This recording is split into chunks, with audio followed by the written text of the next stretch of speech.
step into the spotlight.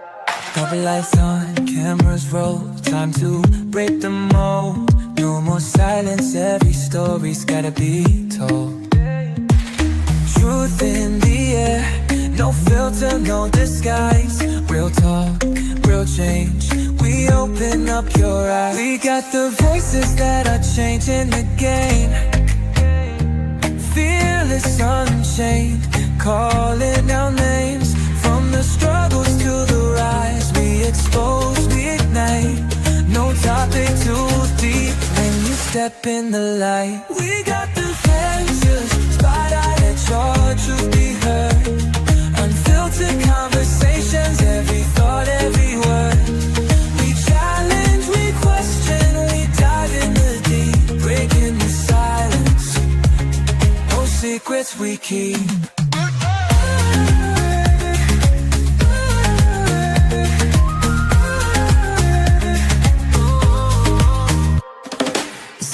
From the pain to the power, the lessons we learn. Voices of the people, let the fire burn. Dr. Donna, Dr. Laxley, leading the way, guiding the truth in a world full of gray.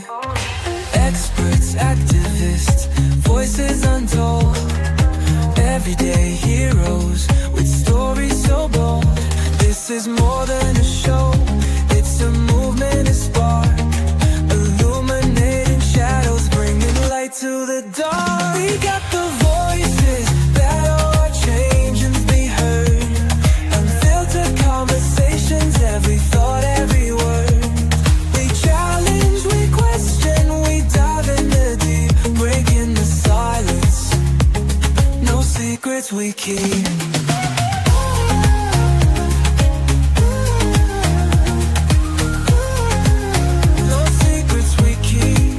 Step into the spotlight, let your truth be heard. Unfiltered conversations, every thought, every word. We challenge, we question, we dive in the deep, breaking the silence. No secrets we keep. We got the voices, spotlight, let your truth be heard. Unfiltered conversations, every thought, every word. We challenge, we question, we dive in the deep, breaking the silence. No secrets we keep. And if you want the real, then tune in right now. We're breaking down walls, no backing down. One mic, one voice, one mission tonight. Step into the spotlight, let's get it right.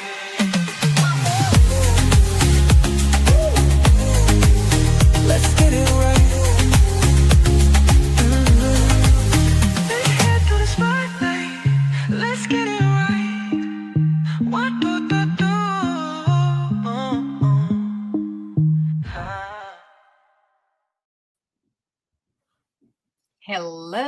Hello, everyone, and welcome to In the Spotlight, the home of unfiltered conversations where real talk is what we do. I am none other than Dr. Donna Thompson.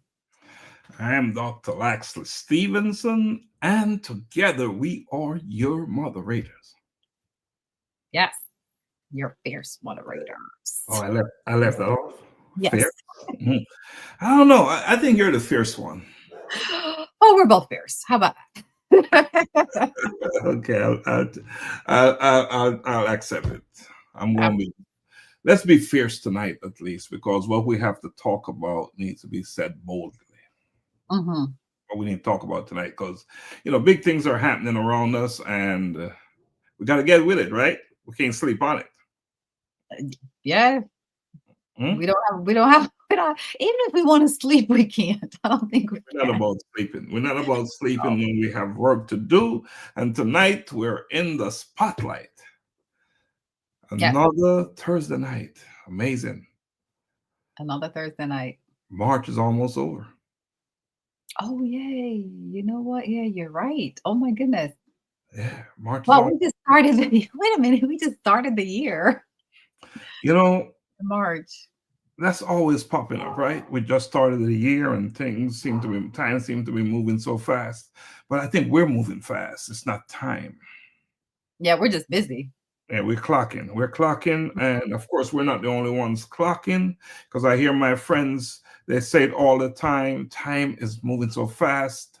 It's because they're living a fulfilled life. So if you find that time is moving fast, it is because you're out there doing the do. You're making things happen. So continue to make it happen. That's right. We'll deal with the fast pace of time, right? So Donna, we got some big things going on in June. We're going back to Africa. We're going back to Kenya, Yes. right? Yes. We're going back to Kenya, and in fact, we're departing here from Atlanta June 6th, and we're going to Kenya for 14 days. Yes. 14 days, right? And so, That's some the of plan. us, that's the plan, right? It could be longer. Look, you never know. I'm just saying that's the plan. I like to have a framework, right? So we have a plan. All right, we have a plan. But all things are possible. All things are possible, as we know. So yes, we're going to Kenya, and we are going to do some very impactful things in Kenya. And you want to talk about that a little bit? Yeah, sure. So this trip, we're going, oh my gosh, it's a full schedule, right? We're going to, of course, be doing some community outreach, a lot of community outreach. We will be doing the sanitary towels drive for the girls. And we're probably, we're still up in the air about how many schools we're looking to service. But we do have that initiative that is on right now for the sanitary towel for the girls. We are looking to build 2 toilets for 2 schools. We did that 2023, I believe, and I think we completed in 2024. So that project was successful. So we are looking to do that again this trip. So that's going to be 2 toilets for 2 schools as well. We also have the community outreach that we'll be doing, where we're going to have a clothing drive, and then we're going to have some dental care packages to hand out to the community. And then, of course, we also have visiting some of our cancer fighters that is suffering with that illness. It's worldwide, but we will be, making, some visits there, because we do have the CBO there as well, the cancer CBO that is there. And we will also, this is really, really very important as well, even though we're doing all this stuff as far as community outreach, but one of the big initiatives that we'll be doing is planting of trees, which I can't tell everyone how important it is to have trees. Trees is literally our life source. So we do have that initiative as well, that we'll be planting some trees. Absolutely. So we're flying into Nairobi, and then we're spending some days in Nairobi, because of course it's not just the 2 of us going. So we're bringing some folks with us, and we want them to experience Kenya, not just work, but experience Kenya. So we're spending some time in Nairobi. They'll get to see Nairobi. They will go to the national park, right, in Nairobi. And then from there, we'll travel to the western region of Kenya. And again, it's another opportunity there as well, because they are able to, we're driving in the bus. And you see everything when you're on the bus, right? And we'll stop and we'll interact with whatever is in our reach. Right. So, yeah, so that's a beautiful thing right there, on that bus ride to Kitale, in the western region. And then from there, we'll spend some time in Kitale. We'll go to Vihiga County, Kakamega, and we'll also, it's very likely that we might just make a quick trip into Uganda for a few hours. So it's a packed type of a visit, work and play. Play. So 14 days will be well spent, and so forth. So yes, but what I want to say about this thing going to Kenya and doing all the work we're going there to do, there's a cost to it, right? Correct. Yeah, we're talking about building 2-pit toilets, right? We don't just build toilets like that. There's a cost to building toilets. So, and you said we like to support students with Yeah. sanitary pads, right? Again, there's a cost to all of that. So we're not the kind of program we're out there asking people to donate money, but if you feel it within you, if you're watching, I will watch this program and you believe this is something you like to, you find a way to participate and give back, then here's an opportunity to do so. You can, you can Zelle your donation, your contribution to a collision with purpose at gmail.com. That is our Zelle information. And if you'd like to make a donation, also, I'm going to pop this on the screen, Donna. Here is my book, Daily Insights Unveiled, Your Odyssey to Find Purpose.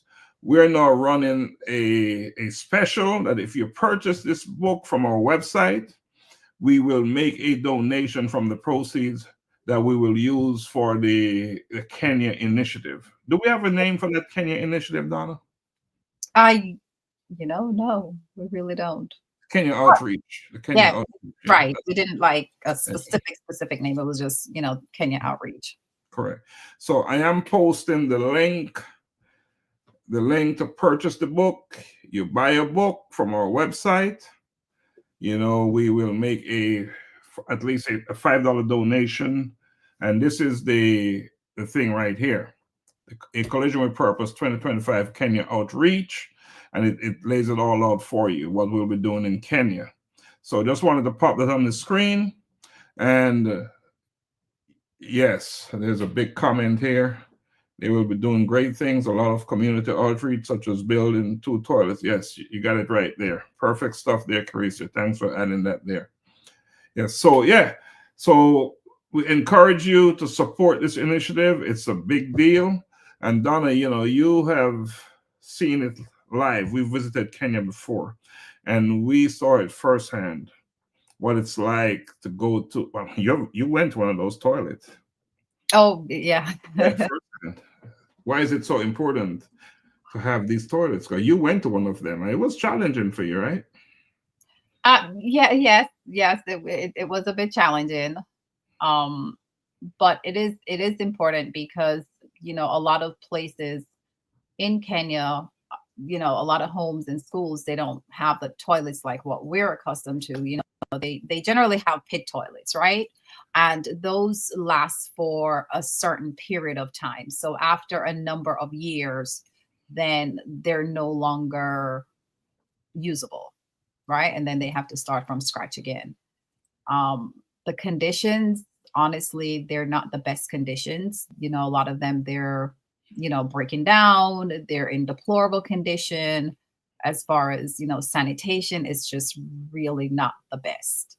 So being able to do this is just a small fraction of, how we can help. Very small indeed, but a critical and necessary one. Because, when you're in school, you want to be in an environment that is healthy, that is conducive for learning. And that's what it's all about, right? We have seen toilets. We have done work with toilets in Jamaica as well as in Kenya. And we see how it helps and it boosts the morale of students when they're in a place where, it's just, you feel comfortable.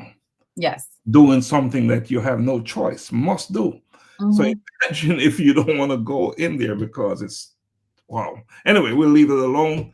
Support if you can. We look forward to what they say in Jamaica, every little make a muckle. Every little make a muckle. That's what they say, right? Yep. That's what they say. Every little make a muckle. So this is the dollar. Your dollar can, right. $1 go a long way. Every little make a muckle. Yes, indeed. All right. So Donna, we have a guest tonight. We're not gonna labor this much longer. I'm gonna play a video. And then we're going to bring our guest on because really and truly, this show is about her, not us, right? Yes. So let's play a quick video and then we'll bring her on. I'm a boy kid, I'm a boy kid. I'm a boy kid, I'm a boy kid. I wake up in the morning and I praise the Lord. I thank Him for His protection, and I walk in His steps, declaring that today's provision is set up for me. I love God and I love my friends. I'm a bold kid. I'm a bold kid. I'm a bold kid. I put on my armor and I write His word, blessing come out of my mouth. Cause I know to whom I belong. I am bold for Christ, Holy Spirit dwelling within me, carrying His presence wherever He sends me. I'm a bold kid. I'm a bold kid. I'm a bold kid. I'm a bold kid. Loving others as He told me to pray, for healing, miracles to see, knowing my identity in Christ, He is in me. I am a bold kid, He loves me, standing firm on His word, proclaiming everything I heard, not afraid because He is with me. Be bold.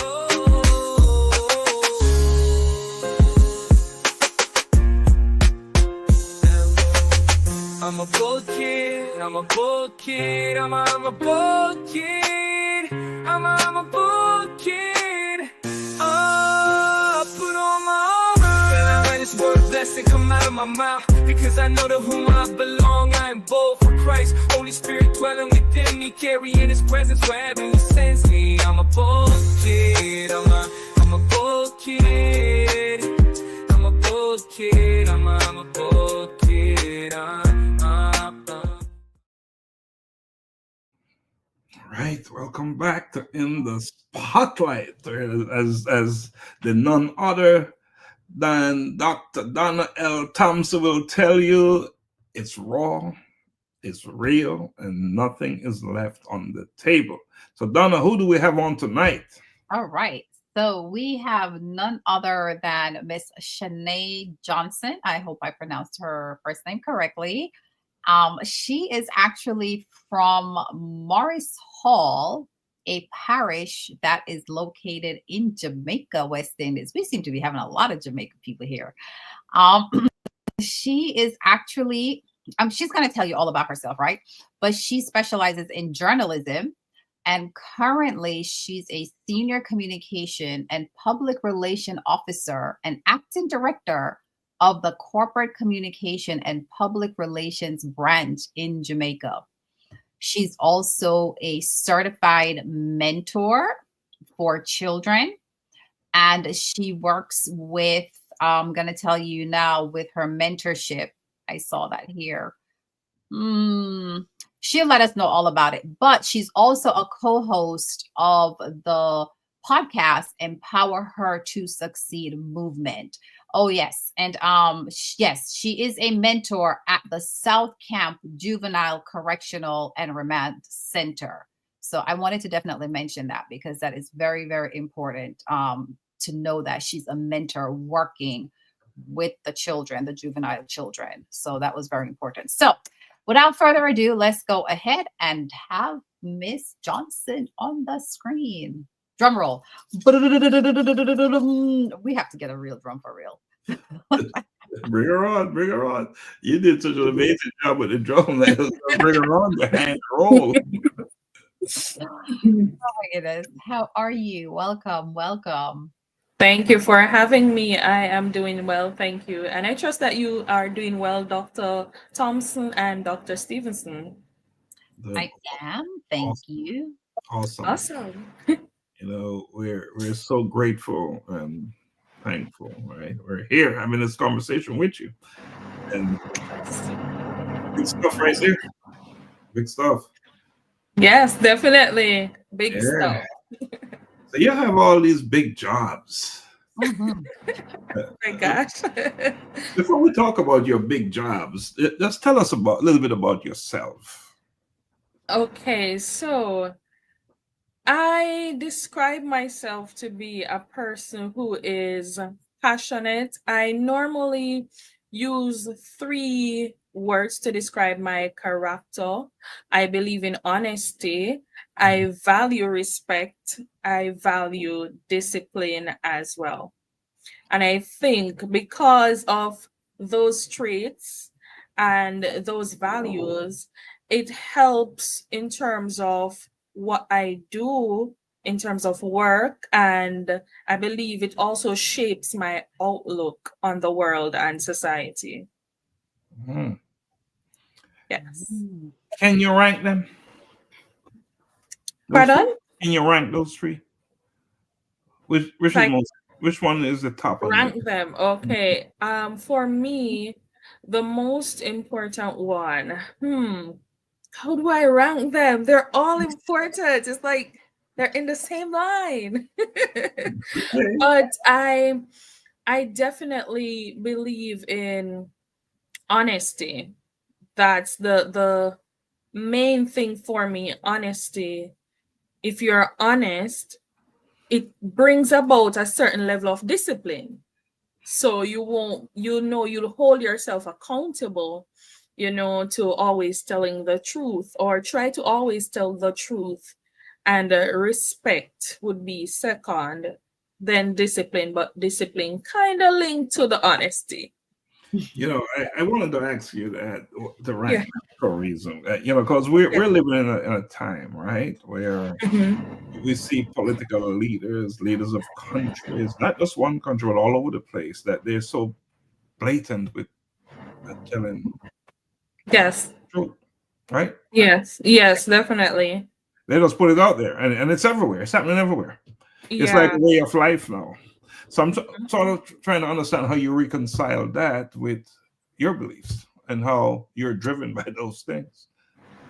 Well, sometimes, because we can't take things at face value. Mhm. For me, I'm always questioning things, and I look too at the evidence, because there are times when people will say this, and people in high level, high power, or so on, they'll say certain things, but does it match up to their actions? What has been the trend? You look back and think about it, what has been the trend, and so on. And from time to time, I believe we should be bold to ask questions. Yes, once we ask the right questions, we'll get answers. Mhm. Yes. Absolutely. All right, that's just something I wanted to ask you, Donna. No problem. So, so as we were, introducing you, definitely saw that you graduated in communication, right? Uh, Yes. if you could just kind of like take us back to that defining moment in your life when you almost gave up but chose to persevere. And what was that moment like? Okay. So one of the moments I vividly recall, my a period where I was going to apply for university. So during this time, so I'm from Clarendon. I'm from Marsall, a rural community, but I live in Tanarki at the time, in Clarendon, another community. But within or between these two communities, a lot of young females are there who are not so empowered to step out of their comfort zone. Coming from the country, you have to try your best to step out of that and step into your purpose, what you want for yourself in the future. And while I was there, I said to myself, nobody asked if I was going to university, but I sat down one day and I was like, Lord, I literally was like, Lord, I'm not stay in this state. Mhm. I need to elevate. I need to come out. I need to make my family proud. I need to be from my family. I need to be probably the first to do this. And I need to do it for myself as well, because I know where I want to go. And I made up my mind. I started asking questions, how to apply. I didn't have the money to apply, but I said, I'm going. I'm going somewhere, somehow. I'm going. And I started to get the information, gather the things I needed to gather, the documents and all of that. And it came to a point where I needed a loan and I had to get guarantors and so on. And not everybody is willing to be a guarantor. They're not sure what may happen and so forth, and they'll be held responsible for this loan, repayment of loan. And I was kind of disheartened because persons who I thought would have, actually said yes, they'd step up and be the guarantor and so on, even though I tried to guarantee that, hey, I'm doing this for me, but I know I have to fulfill my debt in the end. And it was coming down to the timeline where student loan was saying that they need the documents by this time, and I didn't have the guarantors. I felt like giving up. At one point I was there and I was like, Lord, I'm at this juncture. I tried everything. I tried everyone I knew. Everyone I knew who were viable. They could stand for me as a guarantor, but I got no's. And I felt like it's not going to work out. It's not going to work out. And I said to myself at one point that I'm just going to give up because it's not going to work out. But though in that state, so half of me feel like giving up, but the other half is saying, no, you can't give up. You have to push. You need to push. You need to do this for your family. Remember, you're trying to come out of this state to be somebody in society then, per se, right? And I had my aunt who agreed to being one of my guarantors. I spoke to her. Like, I just got that push to talk to her and tell her what's happening. And she immediately said, don't worry, her now husband will be the next person. And I was like, wow. Just listening to that inner voice, and moving the right time. The Lord says, when the time is right, I, the Lord, will make it happen. And I waited despite everything, and He allowed it to happen in that way. And He allowed me to be able to have a testimony from that experience. Right. Yeah. Wow. That's powerful. One thing for sure, you're not giving up. There's no giving up. No. You push, and it worked out very well for you. Definitely. Now, Definitely. there was some financial struggle. Clearly, you talk about that. Now, yes. I want you to put on your counseling hat, your advisor hat, and talk to those students out there who are facing the same situation right now. Because I know there are many out there who are facing that situation. Definitely. What can you tell them? Okay. So, my advice to you, those who are out there listening, you're in the same situation as I was a few years ago, but my advice is not to give up. Sometimes it feels as though it's not going to happen for you, but once you're determined, once you know that you're not going to allow your situation to define who you are, you know where you want to go in life, and you know you want to persevere and excel, even if it's for yourself, for your family, use that why. Know your why and use that why to push you into the right direction, in the direction you want to go. Obstacles will come, challenges will come. And sometimes you can take a step back, look at the challenge, but don't give up. Keep pushing, keep asking questions. Sometimes, it will only be that we need to open our mouth, not keep it in, but open our mouth to the right people, and you'll definitely see your breakthrough in the end. Before I go back to Donna, I just want to add something you said about your why. Yes. So one way to overcome fear is to make sure your why is right. and your fear. Yeah.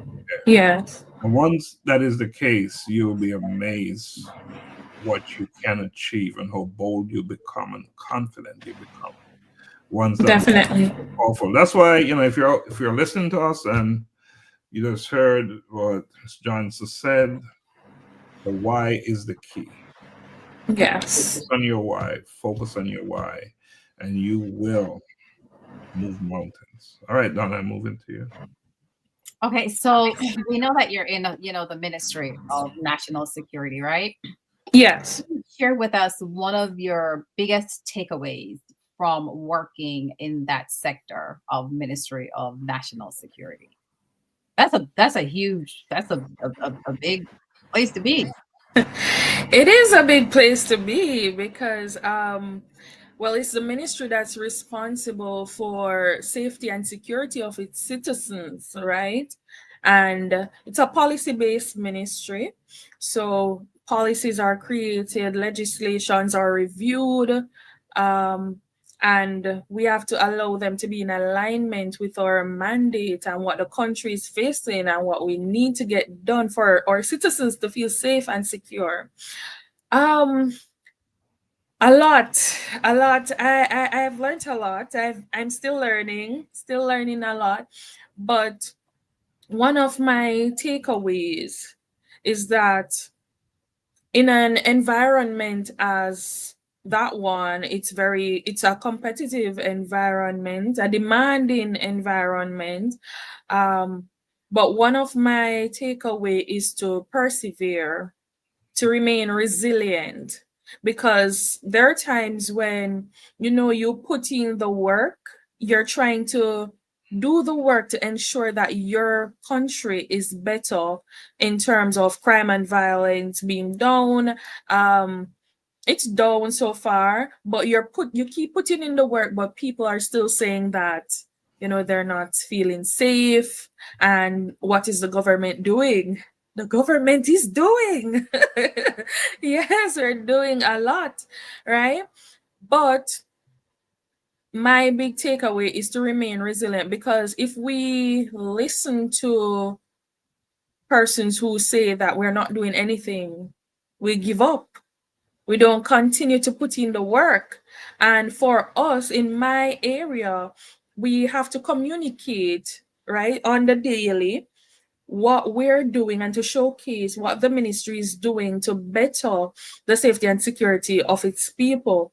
And sometimes it's overwhelming. It can be overwhelming, and it can be a stressful environment. But each day, I was talking with one of my colleagues even today, and we were saying that we're going to push, we're going to make it happen, because we need to allow people to know that this is what we're about, this is what we're doing. We're not just talking, but we're actually walking the walk, as well, as we'd say. Yes, so resilience is one of my big takeaways so far working in the Ministry of National Security. Does that name sound important? National security, right? Yes. National security. So you like your job, right? Do you? I do. Working there, and working in an environment like that I imagine, can be high pressure. Yes. And you're a communications expert. Yes.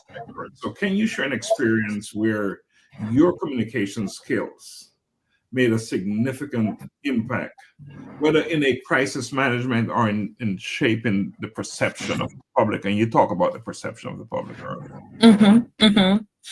Okay.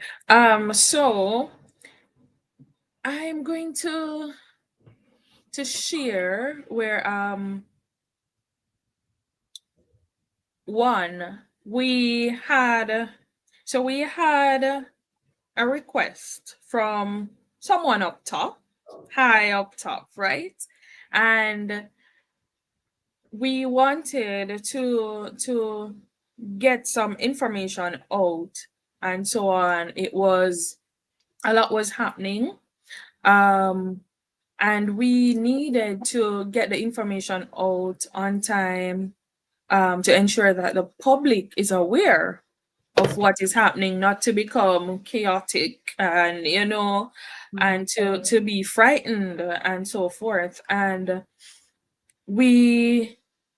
there were times when, well, during this particular example, we had to stay late at the office and to just get the work done, ensure that we write our message in a way where they'll understand what is happening, in a way where they'll understand too that we're doing the best we can, we're doing the work.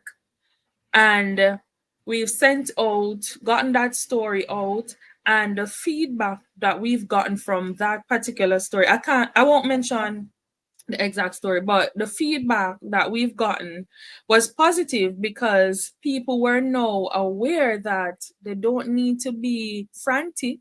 They don't need to be in turmoil or uncertainty, but they felt a sense of reassurance.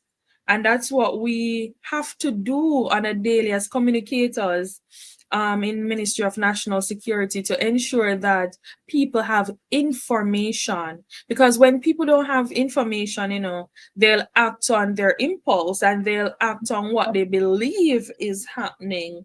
Rather than allowing that, we'll have to stop that in the track, or foresee that may happen, and to ensure that we reassure them of the reality. Right. Yeah. Absolutely. Oh. Big job you're doing. High pressure, right? Talking about Yes, high pressure. tension and people want to know that they're safe. Yes. So forth. And then you have to make sure that you tailor the right message and deliver the Definitely. right message, of course. Definitely. Yeah, big stuff. All right. Donna, can we take a quick break? And then we come back, we'll talk about faith and leadership, which is another big piece of yes. Definitely. Let's take a quick break.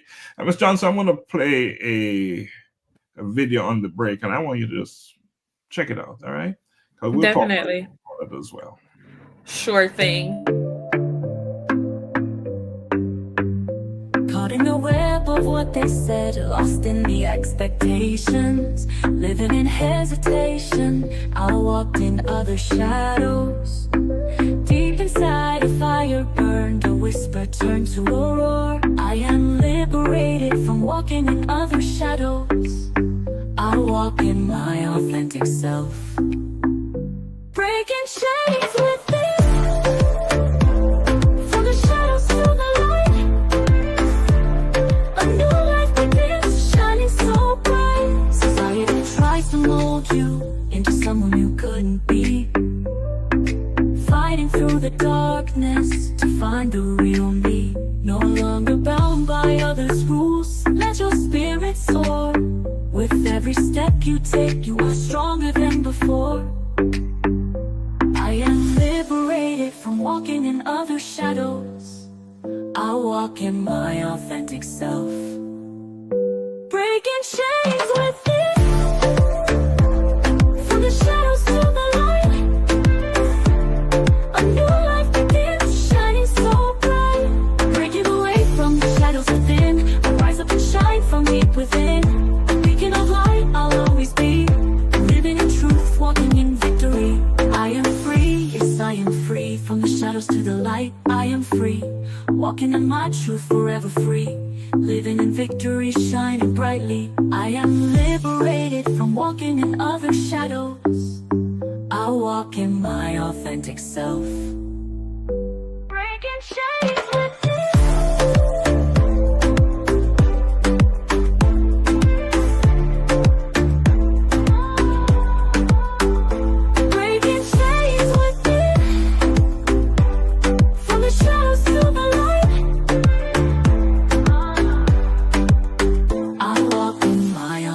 Self. Wow. I walk in my authentic self. What a way to wrap it up. Yes. Right. Welcome back to In the Spotlight, where we're walking in our authentic self. Donna. What's that all about? Man, so of course, Shadows Within. It's an anthology, right? We're going to have several co-authors, potentially 21. We're looking for 21 co-authors that basically we're just going to share our stories of how we have managed to break away from societal expectations, walking in other people's shadows, right? And when we talk about walking in other people's shadows, it could be, sometimes we walk in our parents' shadows, we walk in our children's shadows, and our community shadows. And at some point you realize in your life that none of this served you any good. You struggle to find your purpose and your why, like we spoke about, right? Because you're living everybody else's why. So we're going to be sharing our stories as to how, we've managed to break these shackles and to just come full circle to now be a full version of who you are and who God created you to be, right? So that now you can really walk in the purpose that you were meant to walk in, and just be authentic in who you are and being comfortable and being okay with it, to say, you know what, this is who I am and I love who I am. So that's what, the anthology is all about. And like I said, it will be 21 co-authors that will be writing in this story. And it's, once again, invitation, but if someone is out there and that you have a story that resonates with this topic, definitely feel free to reach out to us. I'll put the information in the chat how you can get in touch with us, and we'll get in touch with you so that we can have more conversation. Wow. Awesome. And it's so interesting what you said, what God created us to be, and what a way to pivot to faith and leadership, right? Yes. Pivot to that. So yeah, Shanea, Shadows Within. It's big stuff. It's coming. When is it coming, Donna? We are looking to have our manuscript by the end of 2025, with publishing between the end of 25 to the beginning of 2026. Wow. All right.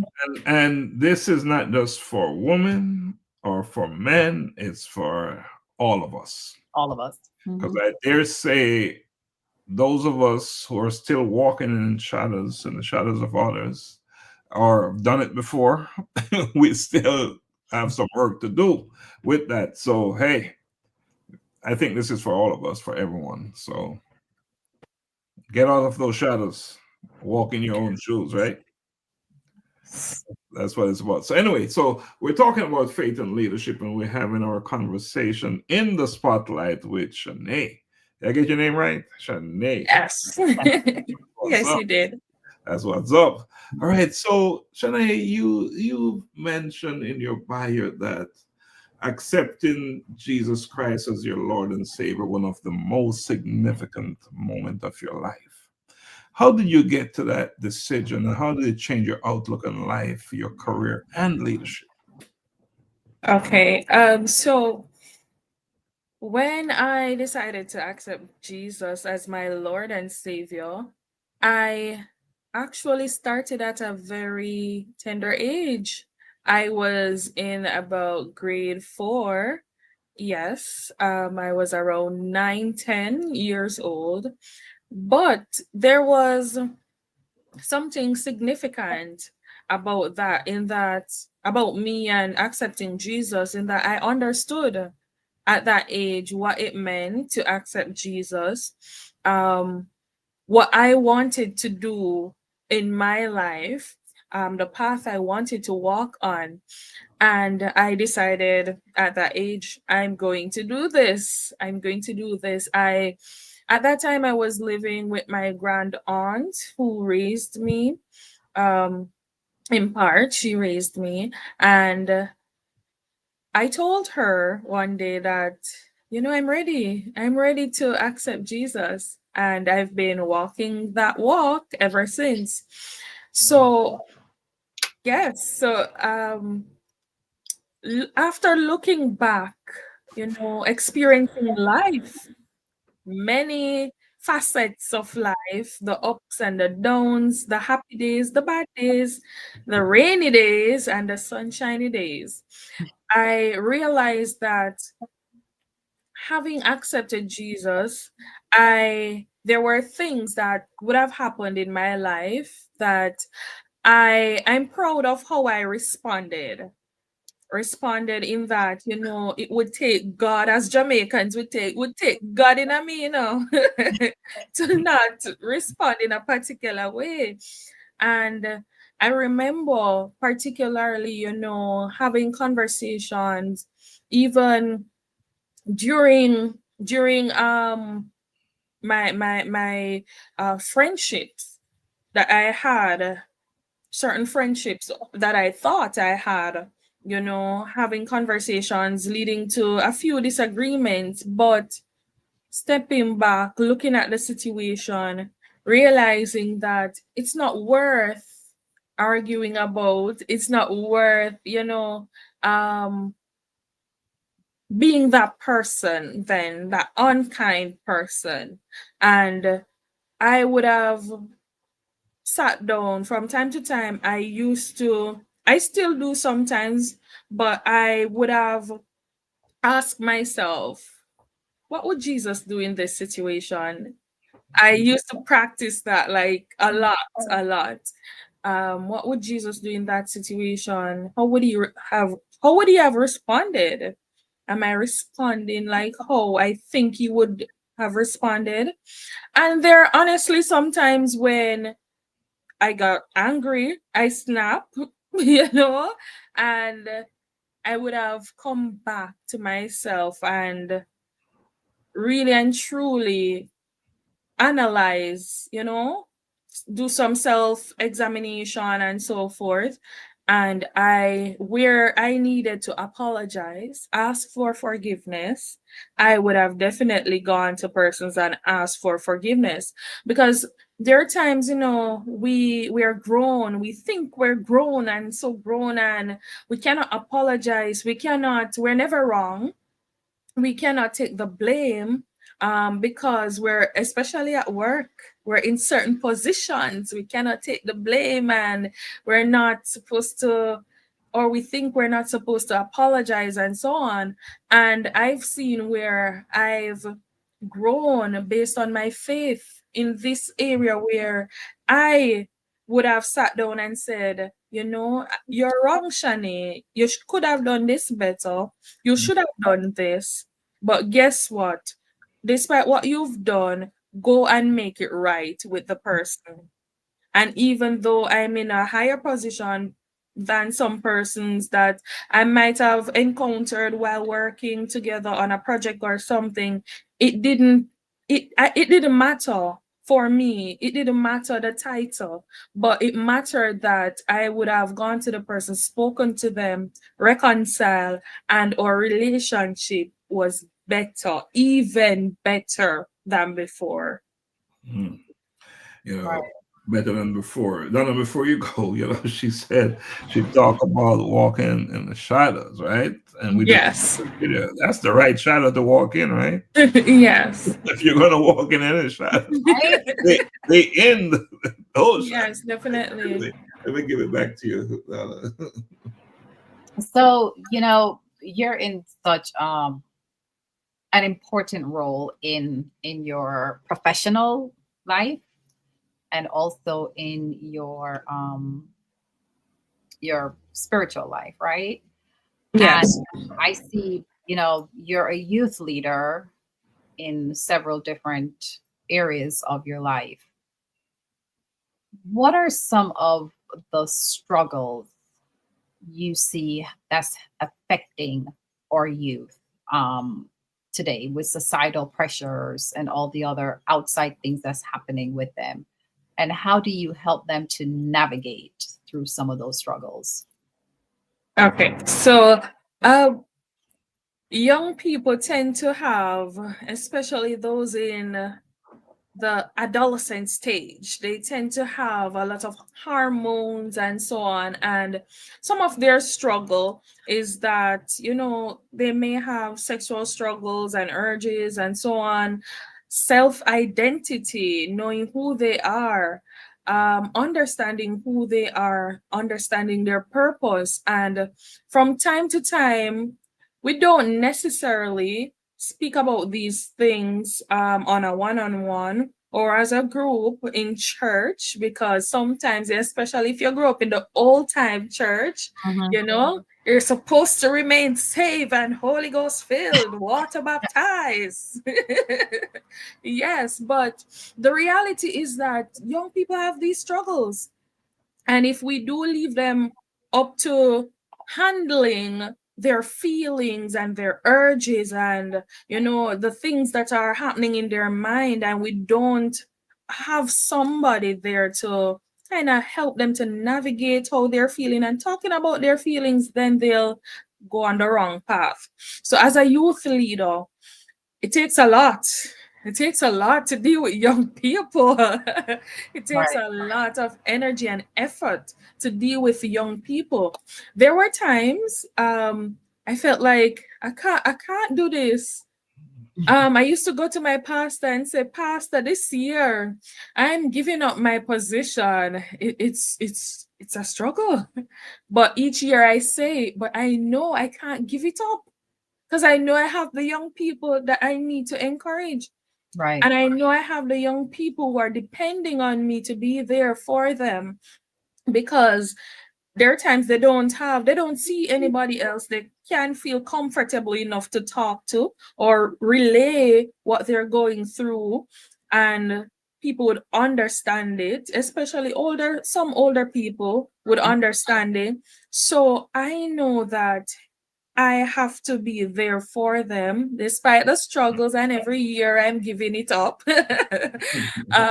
I still push to be there, to be that voice of reason for them, to explain in reality what your body is going through. It's normal. It's biological. It's normal. That's how God made you, and to understand their identity, because often we see where, especially in church, we see where young people would use religion to cover up. It's a cover to say that, oh, I'm this type of person and I'm holy and I am all that and more, you know? But really and truly, on the inside, they're struggling, they're falling apart. They just need one person to come to them and talk to them about life, talk to them about their identity. What is their purpose? Sometimes you don't know what your purpose is. You don't know how to understand or find out what your purpose is. And so I've seen these struggles, and I've sat down with a few of my young people and talked to them about life in general, just to be real, because I think I'm one of those young Christians who are real. I don't hide or pretend that, hey, sex is not real and I can't feel any sexual urges. No, the reality is you have to face your reality, and you have to acknowledge that this is the spot you're in. How can I deal with this, instead of finding comfort in something else or someone else? And oftentimes we wait until that happens, then we're trying to fix the situation when we could have avoided it if we had gone to the root cause. Right. Oh, Yeah. Shanea, you talk about self-identity from the perspective of young folks, but I also want to add that even some of the older folks as well, Yes. self-identity, Yes. and even with making excuses using the Christianity saying religion. So a lot to talk about there, to unwrap there, and Yeah. that's a great. That's a conversation by itself. Yes. The show Yes. with it by itself. So Yes. good stuff. And let's continue with mentoring. Talking a Yes. little about mentoring, because that's a big piece of what you do. And something really caught my attention, that you're working with, at the South South Carolina. Carolina Correctional and Remand Center, and that must be a whole different level. It is. So talk to us about that, and yeah, just bring us on board with that. What you do there. So the funny story, I've always wanted to work with young people leaving university.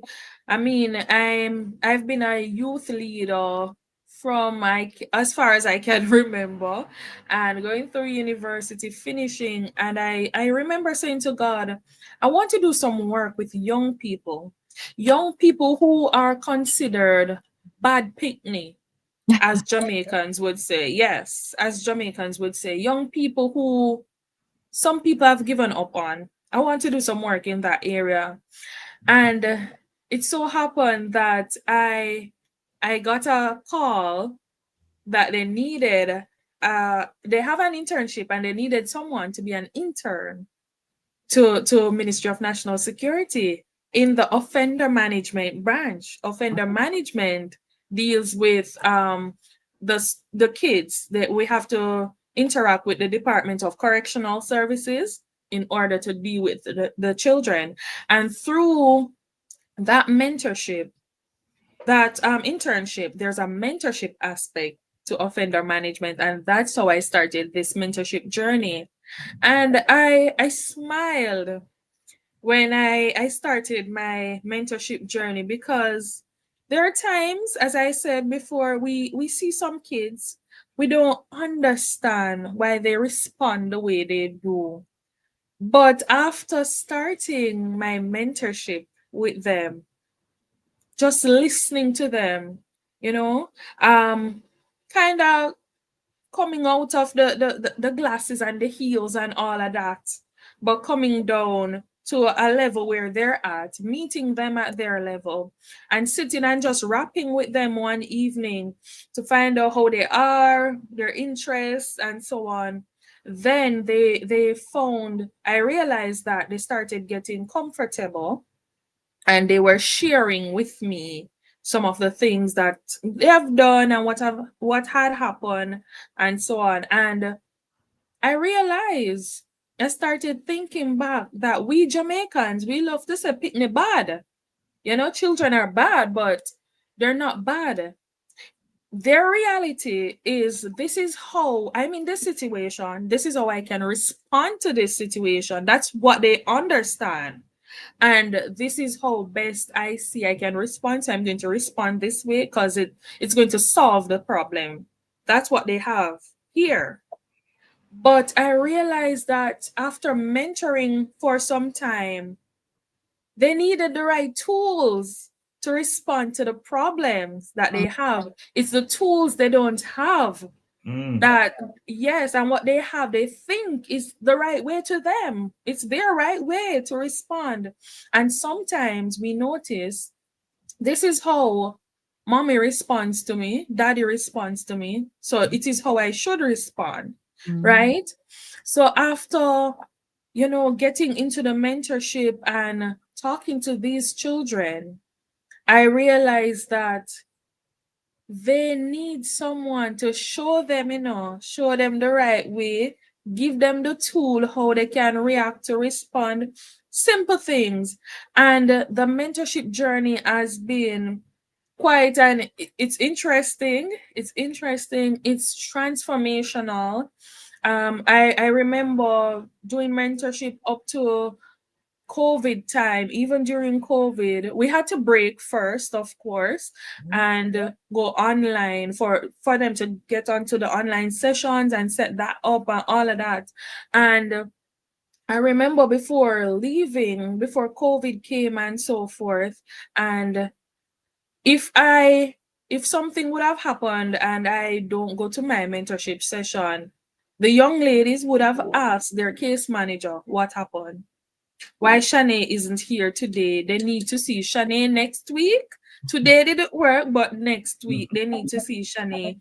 And they would have written to me to say, to say thanks, and they have been impacted. And I realize it's how we interact with these young people.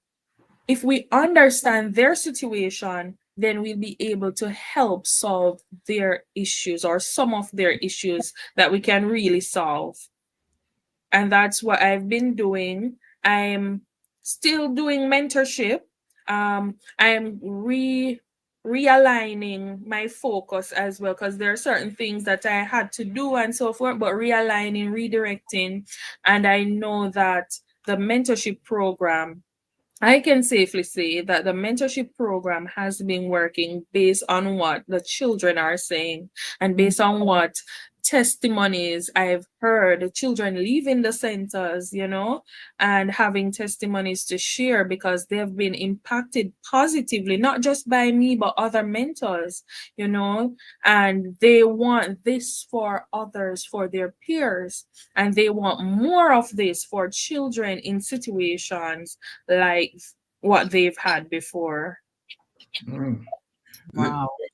One more follow as a follow-up. Do they have a program like that for older folks? No, we haven't had a mentorship program for older folks. Probably it's something to look into.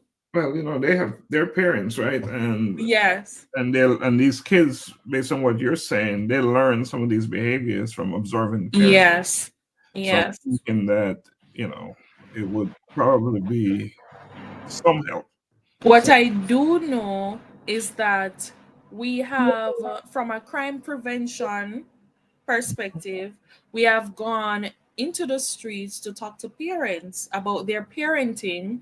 We have had training sessions to train parents in terms of how they discipline their children, just how they parent, the parenting style, because we do have a different parenting style in Jamaica, different areas of Jamaica, whether it's uptown, downtown, rural area versus urban area and so forth. And we've been going into the different spaces, uptown, downtown, rural, urban, and to just reach these parents and understand what their parenting skill is and to show them what better parenting styles are there so that they can better become good parents for their children.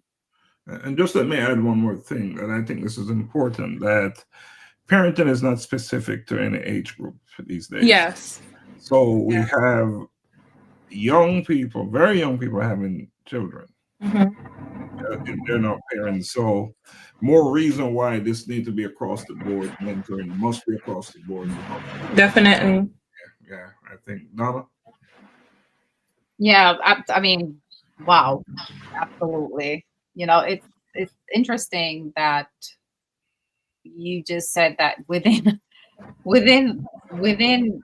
one island, depending on where you are, the parenting skills could potentially be different. Yeah. And this is kind of like outside of some of the questions, but do you think, or do you see where, based on social economic, that impacts some of those parenting skills? Yes, definitely. We've seen where, because there's a lack of certain resources, needs, parents may take it out on a child, or especially if they're in a relationship where they're facing issues with their partner. How they respond to their child can be based on that, and that's an underlying issue that they have. But because they haven't dealt with the issue, they may respond in a negative way to their child, or end up abusing their child based on what's happening internally, right? So we have seen that before. Wow. Mentoring is a big thing because that's one way to build capacity, right? I was wondering that in Jamaica, is there a national body, an entity, a central entity that is responsible for establishing protocols for mentoring in Jamaica? Is there such a thing? So far, I'm not aware of an established entity that deals with mentorship, but I can definitely search and let you know if there is. Yeah, we're curious because we have a nonprofit agency here United States, and mentoring is a big piece of what we do here in the United States, and we want to extend and expand into Jamaica. Awesome. We want to expand in Jamaica, but we're learning that there is such a thing. You have to go through, I think not sure what it is, so I won't say, but we'd like to talk to you more about that to see what No problem. about mentoring, and No problem. protocols, some standards that you must meet before you can mentor kids. And it makes sense that you should have those. So we want to know more about that. Well, I know though, based on the mentorship program that we have at Ministry of National Security, there's a mentorship training that each mentor has to attend. They're vetted before becoming a mentor and so on. I mean, it's national security, so they're going to do their checks. Yeah, and from what we're learning, the overall general program falls under the Justice Department, is what we're understanding, the mentoring program. So we'd like to know more. So if you could help us with that research, we'd truly appreciate it. No problem, definitely. All right, Donna. Okay, so I see that you have a online talk show. We're going to a different side here. Relationship Wednesdays. Yes. All right. We've spoken about the children. Now we're talking about the grown-up and relationships, marriage and relationships. So in your experience, since you have this talk show, what are some of the most common misconceptions you've seen that people have about relationships, and how does your platform help to aim to bring that clarity and understanding for individuals? So there are quite a number of misconceptions that people tend to have about relationships, and I'm just going to name 3 misconceptions and explain how I've dealt with it. My audience and I, to the conversations we've had, interesting conversations we've had. But firstly, some of the times we tend to think in a relationship that love is enough. My grand aunt would say that love can go shop. We can't carry love go shop. And that's a major misconception, because we tend to say that, because if this person loves me enough, they will accept my bad behavior. They'll overlook the behavior. They will go out of their way to get certain things done for me because they love me enough, and so on. Or love is enough. I'm looking to start a relationship or to go into marriage, and because I believe that love is enough, as one of the partners, none of the partners working, none of us looking to have a roof over our heads, but how do you make it work? It's not realistic. You want to have a relationship, you want to start a family, but you don't have certain resources in place. That cannot be realistic. It cannot be, because sometimes too, you wake up, you don't feel like you're in love today. What are you going to do?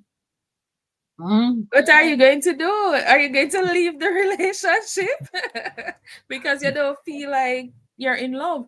The other misconception is that sometimes people tend to think they know everything about their partner.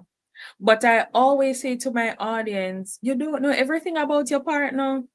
You know quite a lot, but there's always room to understand who your partner is, to understand that there's something you can learn from, just learn about your partner, something new almost every day.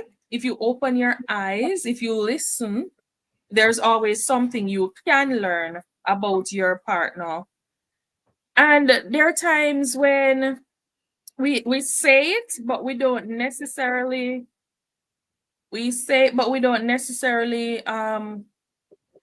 look and try to understand something new from them, you know, and it's hard. It makes sometimes the relationship hard to deal with because we thought when we see something new pops up, we thought that we knew the partner. So that's one of the other misconceptions that we have. And lastly, the other one, which a lot of people, I believe, have this misconception that arguments are a sign that the relationship is bad or toxic. You can have healthy arguments, healthy conversations, right? But at the end of the conversation, it must be a learning process. It must be something positive that you take away. Though you're arguing, the conversation gets heated at times and so on, but there must be positivity that you take away or a lesson learned, small nuggets that you take away and you can apply in order to change whatever issue is there or fix the issue and for that relationship to get better. So we've spoken, there are different episodes on these topics and so on, and we've spoken about some of these misconceptions, some of the conversations. Oh my God, they're interesting. Very interesting. But I do believe that the platform Relationship Wednesday has assisted, especially the younger folks, to understand that when you're formulating a relationship, it's not going to always be glitter and gold and love and all of that. No. But when these issues, when the hard conversation comes, you have to be strong enough to speak about what's happening, to talk, to have the hard conversations and to understand each other while doing so and ensure that the conversations you're having, they're not harming each other, they're not abusive, but they're for a purpose and they're for edification. Yeah. Who was it that did that song? What love got to do with Got it? to do with it. Is it Tina Turner? I think it's Tina Turner. So, It's yeah. a second-hand emotion. That's what. Anyway, those are not my words. Paraphrasing a song here. Anyways, yeah, I think it was Tina Turner. Paul, big song, and in some ways very relevant, right? Still to this day. So, yes, so you're doing big work. That's awesome work you're doing there, and yes, need more than love, right? Yes. Was it your aunt that was where you take love to the store? Yeah. Yeah. You gonna buy grocery with love? No. Yeah, as important as love is, yes, but you need Yeah. more. You need more. You gotta Yes, learn to go. definitely. And Action is needed. absolutely. And a lot of times you don't even know your partner, Yeah. much less you know everything. You don't even know them, who that partner is. Yeah. So Yeah. you're learning, right? You're learning Yes. a lot. But great, that must be an awesome conversation. How can we, tune in and to your show? So I've done some live videos on Wednesdays. I do go live, but I haven't gone live in a little while. I'm trying to rebrand Relationship Wednesday. So I'm in the process of getting things in place. I'm working on getting some things in place to rebrand, but I do leave nuggets from time to time on Instagram, my Instagram stories or Facebook stories, WhatsApp stories for those who have my contact, and I definitely leave those nuggets about relationships on a Wednesday, or even if it's not a Wednesday, because there are times there will be something that comes into my spirit to speak to people about relationship, and I'll definitely post, but mostly it's on a Wednesday. I will definitely have nuggets to share about healthy relationships, keeping them healthy and happy. Well, before the show is over tonight, we want you to drop one of those. Another one, Definitely. right? Before the No show is problem. over. You know, March is designated as an important month for women, right? Yes. It is. It is. And you're the co-host of Empower Her to Succeed. And it's movement. Yes. It's Yes. movement where it's all about empowering women. What Mhm. are some of the big obstacles holding women back from success?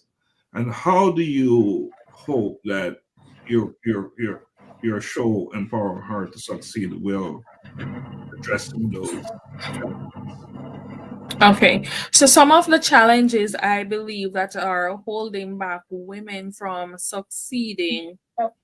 I mentioned identity Mhm. before. I think that's one of the major challenges because as women, we're wired differently. We're emotional beings, yes. And if we don't understand our purpose, where we want to go, we'll fall for anything. If we don't have that compass within to motivate us, to push us, if we don't have the self determination and motivation, we can definitely fall for anything. And there are times too when some of us as women we're in certain relationships, and because of the type of relationship we're in, it doesn't allow us to blossom as purposeful women. We may have talents within us, we may have skills within us that we want to blossom, we want to get it out there, we want to utilize our skills and talents, but it's hidden. You spoke about living in shadows, right? And some of these relationships can cause, especially the toxic relationships, can cause women to hold in their talents and skill, not owning it, but holding it in. And it's like they're suffering on the inside, but because of the relationship that they're in, the man should always be first. The man should always be doing everything. You should not be heard. You should just do whatever you're told to do. And I think too, it has a little to do with patriarchy because we still do, though we're living in a modern age, we still do have patriarchal ideologies still lingering. We still do practice that the man, he is supposed to get everything first. Not saying that we're not supposed to, as women, wives, and so forth, to serve or leaders of the house who are the men. That's what the Bible speaks of, yes. But I'm saying that we still do have in this society men using that to control women. And because of that, we find that women are they're so burdened down, they're suffering in silence, and they're not able to allow their light to shine from within because of that circumstance that they're living in. Wow. Yeah. Hmm. Serious stuff. Yeah. Relying on old beliefs that are no longer relevant, useful. Yes. Because you even in schools, right, and education, you see women outperforming men. Mm-hmm. Our, Yes. our culture for sure. Yeah. In our culture, in probably so in our race as well, women are the ones who are graduating from schools at a higher frequency, Mm-hmm. greater numbers Yeah. than men, but they're not getting their just dues, right? They've been held back, Yeah. because of traditional beliefs, societal norms, and so forth. So Yeah. change is definitely necessary there and will eventually happen with more women, stepping up in leadership positions as well, Yes. running, Yes. corporations and companies and so forth. Mhm. And I think too that is why our movement empower her to succeed. Mhm. I think it's one of the basis why this movement was started, to ensure that we empower women, because we do have women from different spheres of life, and oftentimes they need motivation. They need somebody to encourage them, to give them that little push, to allow them to know that, hey, you can do this, not because you're considered the weaker gender, as society says, and so on, but you can go after what you want. Even if you're a single parent, as a woman, you can defy the odds. You can Right. go after what you want. You can be that single parent, but you still can persevere. You still can excel. And that's what we've been pushing, especially this week. We've been pushing women thriving, not just succeeding, but, or overcoming their challenges, but thriving as they overcome the challenges. Let me add one more thing. 'Cause you said something, and I'm a product of a single parent home, and Mhm. and most single parent home, there's one reason why you get success from those single parent home is because of the woman in that home. Yes. Every single Yes. time. So women are delivering, they've been delivering. And anytime you talk about single parent home, you're talking about a woman who's in there making it happen day in, day out, taking full Mhm. responsibility, being the captain of that ship. So Yes. anytime there's success from that place, what we call a single parent home, is because of the woman Mm-hmm. who is that Yeah. single parent. You very rarely hear people talk about single parent as a male. Father. Yeah. So, Yeah. of course, is that the best way? Probably not. But success only come from those homes because of the woman in that house. Yes. And speaking as a product of one of those, you know, And then because she has to balance everything, you absolutely. know, yes, put on the different hats, the male hat, the woman hat at the same time, and balancing everything, Mhm. you'll see the success, especially when she wants good for her child. Absolutely. Absolutely. Let's take a minute here to acknowledge some of the folks who join us tonight. We have Hilda Hibbert, and she's been making very positive, good comments. We have Bobby Harold. We have Caricia Brown Lysom is on. We have Dr. Garfield McCook was on earlier. And who else? We have quite a few folks who came. Bobby Harold, I guess that's someone you know. He Yes. you brought him with you. Rosemary Lewis was on, probably still on. So we just want to say thanks to each of you for joining us and keeping this program going, because we're not doing this for ourselves, not even just for our guests, but we want to share important knowledge Definitely. that we believe is important and can make a difference. All right. So Donna, we're at 1:22. We have some more time left. So let's pivot to let's talk about personal growth and future aspiration, right? So I'll go first, Donna. You know, Ms. Johnson, Shanea, you've described your life as a tapestry of experiences and lessons. You've seen so many things, right? If you could go back and give advice to your younger self, what would you say? And what lesson do you think your younger self would have struggled to understand at this Okay. time?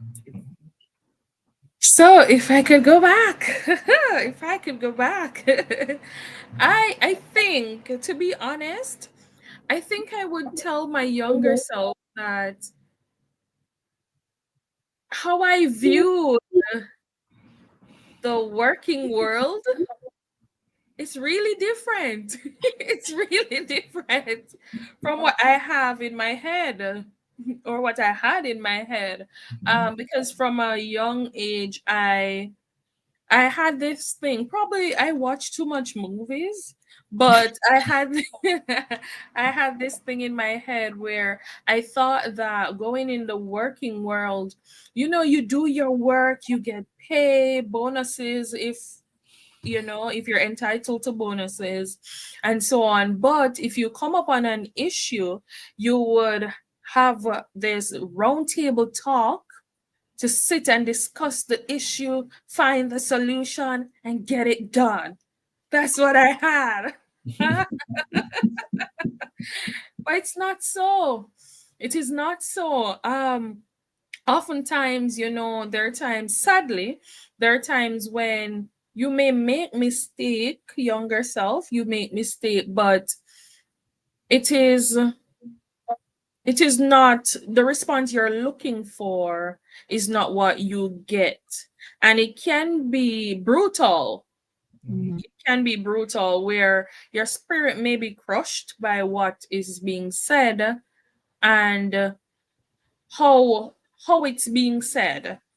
And there are times when people will always have things to say, but what I know I would encourage my younger self to do is not to be a doubter, because there were times when my younger self, I knew some things but I doubted.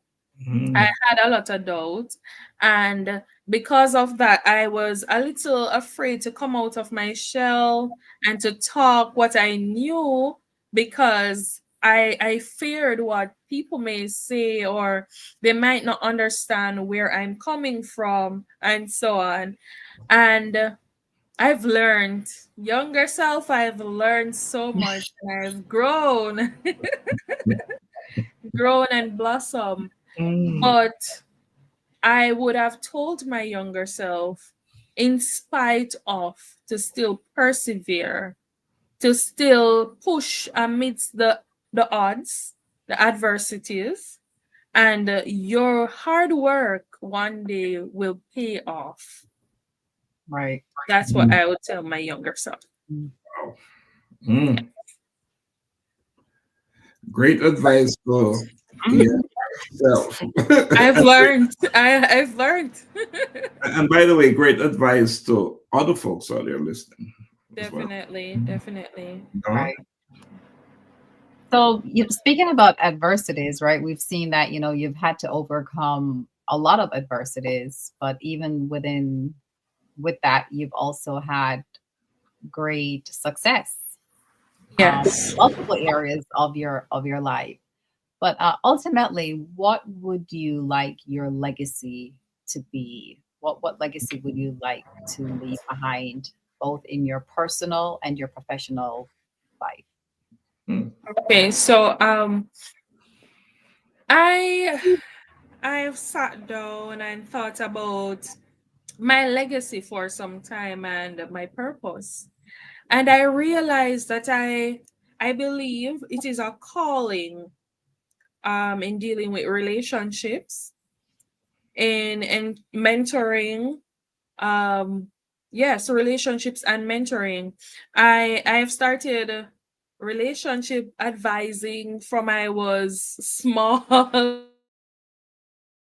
was always Uh-oh. I was always that's okay. I was always the person, the go-to person who siblings would come to or friends would come to, and to talk about the relationships issues and the small issues they have, because Right. looking back, they're small issues, but I was that little person they'd come to and ask for advice. And somehow, whatever I would have feel on the inside to say to them whenever I tell them to do this or to say this or look at it this way, whenever they do that, it always works. It always works for them. So I believe that my calling is something, it has to do with relationship counseling or marriage counseling and so forth. And the legacy that I want to leave behind, hopefully it will be manifested by the help of God, of course, to have this marriage counseling firm or relationship counseling as well, and to use that platform to encourage people. people in their relationships, to strengthen their relationships. Because often what I find is that we do have relationships that are suffering because they don't have anybody to talk to. They don't have the tools to navigate through the issues that they're going through and so on. And I too realize that I realized this when I was younger, that in the church, we have a lot of married people in the church, but are they happy? Are they in happy, healthy marriages? Right. Oftentimes they're not. But because it's Christianity, it's church, I have to put on a front and I have to show that my marriage is beautiful because God said this and God said that. But what is the reality?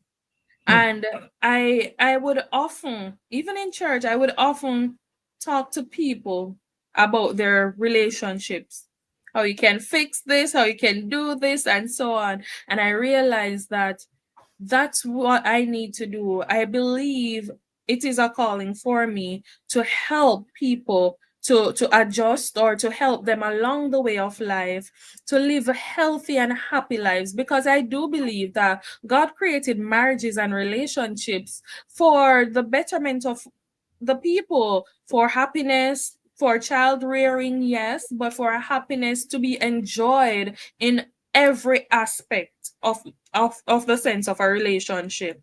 There, it should be enjoyed. It should be honorable. Marriages are honorable, and it should be something that you experience wholeheartedly before leaving this earth. True. Yeah. I just, when you have these conversations in church, how people respond? I'm really curious. I think they're it seems to me like they're understanding what I'm saying, because they've never seen this come to them, in this way and so on. And then it's a young person coming to them. I've seen where they're open to listening, and I was interested, like, this is quite interesting, like, okay. But I'm happy that people are able, even at an older age, they're able to be open to listen. And I think they're really deep down, they want somebody to talk to them about relationship, but they're not going to get up and tell you, that they want somebody to talk to them.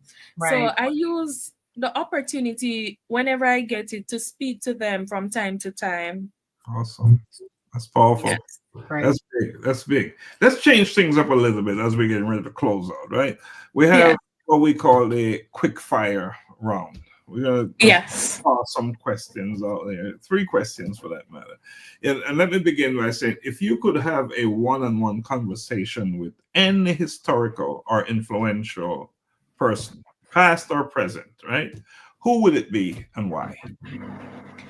So I definitely would say Maya Angelou. I really, really love Maya Angelou.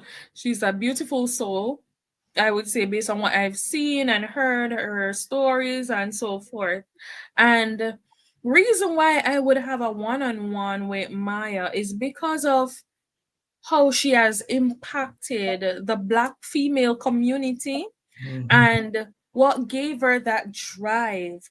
How did she manage to, in her society back in that time, that era, how did she overcome, and how was she motivated despite all she went through? When she was young, she was abused, sexually abused, by her relative. And how did she, despite that, how did she overcome that? And how did she find this innate drive? Is it an innate drive or push that she had to wanting to do more for females? And I would just want to, because I believe that she is a wealth, a tower of knowledge. and she would have had some form of impact on society. And her poems, even to this date, are still out there and still being used to empower women, to empower the Black community as well. And I just think I would want to just sit at her feet and learn from her. Wow. Yes. Learn from her. Powerful. Good, great choice. Great choice. Donna, you want to ask the next question? The next. Sure. So, what book has had the greatest impact on your life, and what lesson did you take from it? Okay. I've read so many books, but really and truly, I must say, there's this book I read in sixth form. I still remember the story because of how it was written. It's Purple Hibiscus by Chimamanda Ngozi. She's an African author. And this story was really the synopsis of the story is about this rich family.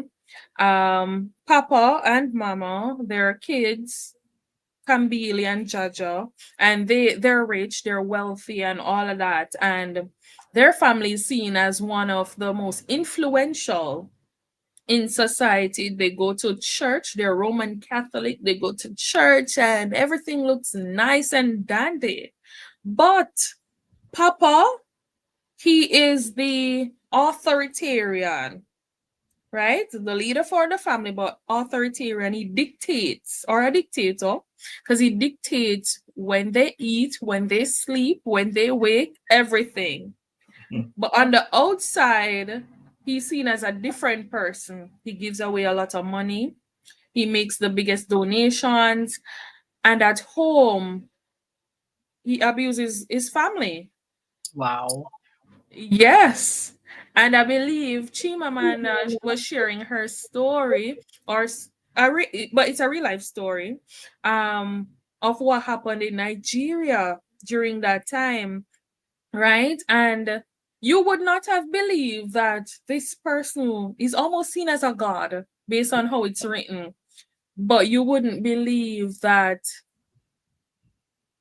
he's this other person when he's at home, and nobody at home really wants to talk up or say anything. They endure it. But the lessons I've learned from that story is that not everything that we see is really that glitters is gold. Not everything that glitters is gold. And that in spite of everything, the family persevered.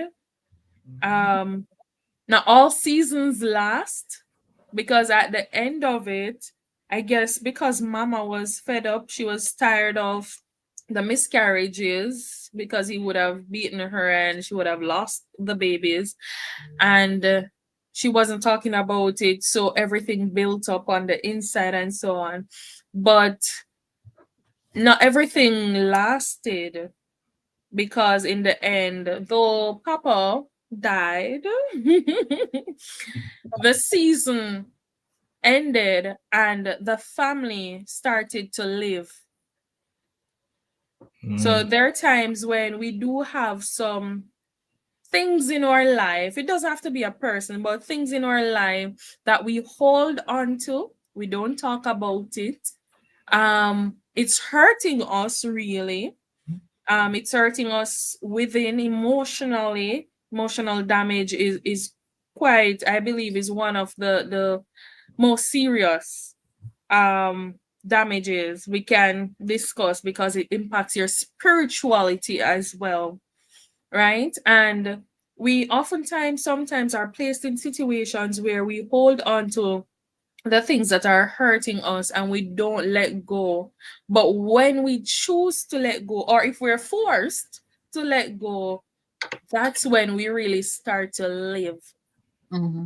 And that's how the story ended, really. The family started to live after that, in all of that, when that season ended. Wow. So that's my takeaway. Donna, you want to do the next one, Donna? Because I know you have a good. I know you have a good one. I know we're like running a little bit over, but if you had to pick one song as a soundtrack for your life, what would it be?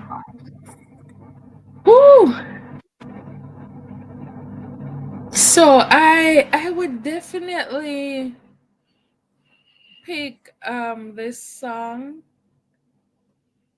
If it had not been for the Lord on my side, tell me where would I be? Where would I be? That would be my soundtrack. Because after looking at everything, looking at university, life in itself, the journey, if it really hadn't been for God, I'm not sure what would have happened, where I would have been. So that would be the soundtrack. Wow. Perfect. What a way to tell the song by singing it. I tried. No, you didn't try. You did it. You did it. You did it. There's no trying in you. There's doing in you. Okay. Clearly. So, well, Shanea, is there anything else you like to add? Any questions we didn't ask? Because there's so much more we can talk about. So your story is so big. So Yes. we didn't cover it all. So here's an opportunity for you to give us a form of a closing argument. Okay. So for what I would want to do, really, not a question, but just an encouragement. Because I know we do have a lot of persons viewing from different spheres of life, probably different countries, and so forth, cultural beliefs, and so on. But what I want them to take away is that from my story, and which I want to use to encourage them, is that you should not allow your circumstance or situation to define you. Your environment does not define who you are. It does not define where you're going. But use your hardships, whether it's poverty, whether it's financial struggles, self-identity issues, use that to push yourself into the direction that you want to go. My hardship, my struggle, my push, my why was knowing that I'm from a family that doesn't have it all, but I wanted to get out of that situation because I know that one day I'm going to be able to pull my family up and out of that situation. And that was my why in going into university, in just going on this journey called life. And my why has expanded. So your situation doesn't define who you are. Use your why when you've overcome one of your challenges and you go to the next level. Your why is going to expand. You're going to want to help others to come out of their situation and to realize that they can go further, even further than myself, and to become the person that they were designed to be and to collide with purpose. Wow. Awesome. That's awesome. That's all I can say. Before, Donna, I'm going to say something. Before I say that, then you can close out. I want to acknowledge there is I think it's Stacia Mills. Yes, she said, true. We have, who else we have on here? We have Caricia in agreement with so much of what you said. We have Dr. McCook saying very interesting. Martin Thompson saying that, Johnson, you are truly an inspiration. Thank you. We have Hilda Hibbert. She's saying very nice. We have Croissant. She's on here. If it had not been for the Lord on my side, that is a perfect soundtrack. So you nailed it again. You made quick fire into something else. Certainly it was not quick fire answers, but the answers were so powerful that thanks for those answers. So I just want to say this. No problem. I just want to say this real quick because I just want to say thank you for sharing your incredible story with us tonight. Yes. And your story is one of resilience, and that's a big thing in your life. It's faith, purpose. You have, just jumped up above all the challenges that you've had to face along your journey. But not just that, you have used those challenges as lessons to learn to uplift others as well. So for that, here at the Collision with Purpose, that's what we're all about, empowering people, and you are about empowerment. So we celebrate you for that. Now, Thank you. Something to folks out there who are listening to us tonight or watching us, that this conversation was never about you, Shanea. It's about you. Yes. Right? Yes. It's about us, all of us, about the responsibility that we all carry to walk in gratitude, humility, and in service as you have. Definitely. Working with those kids coming out of incarceration and so committed and loyal to that work that you enjoy doing it, and it shows in the conversation that you had with us tonight. So again, we commend you for. And I want to say this about gratitude, because as we're getting ready to go to Kenya to do the work that we are called to do here at the Purpose, I want to say that gratitude reminds us that no matter where we are in our life, there is something to be thankful for. Definitely. Thankful for. And maybe it is a lesson that we've learned in the toughest of seasons. And you talk about that book and the lessons learned in that family, right? Yeah. Maybe it could be the people who have stood by us, or maybe it's simply the fact that we're still here, still standing, and still pushing forward. And also, I want to say something about humility, because that is what keeps us grounded. Definitely. No matter how much we achieve, right? No matter how much we achieve, someone somewhere out there helped open a door, said a prayer, or offered encouragement. So the question I have for anyone who's listening, who are you lifting up? Who are you helping? Who are you empowering? Again, you talk about, the podcast that you're on, all about empowering her for success. Success means nothing if we don't pass it forward. Giving back isn't just about making money or status. It is about showing up, being present, and using our experiences to inspire and support others, right? So whether it's through mentoring a young person, or volunteering, or simply speaking life into someone who needs it, we all of us, we have something to give. So as we close on this program tonight, I want anyone who's listening to this broadcast right now, or will listen later, ask yourself this: who am I grateful for? And have I told them recently? How am I staying humble and continue to grow?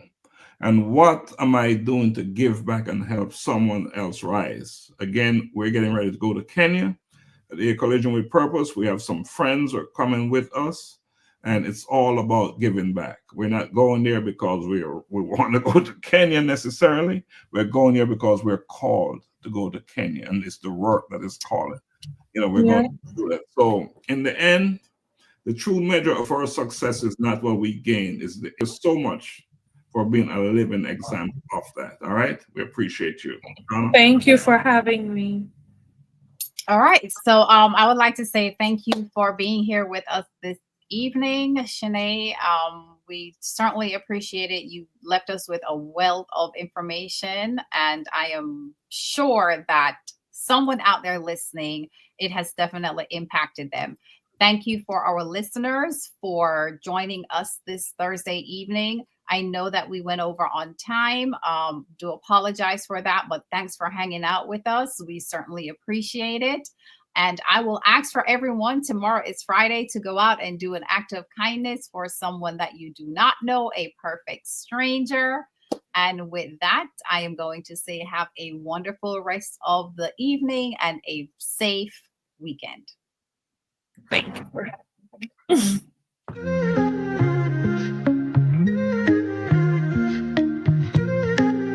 Step into the spotlight. Couple lights on, cameras roll. Time to break the mold. No more silence, every story's gotta be told. Truth in the air, no filter, no disguise. Real talk, real change. We open up your eyes. We got the voices that are changing the game. Fearless, unchained, calling our names. From the struggles to the rise, we expose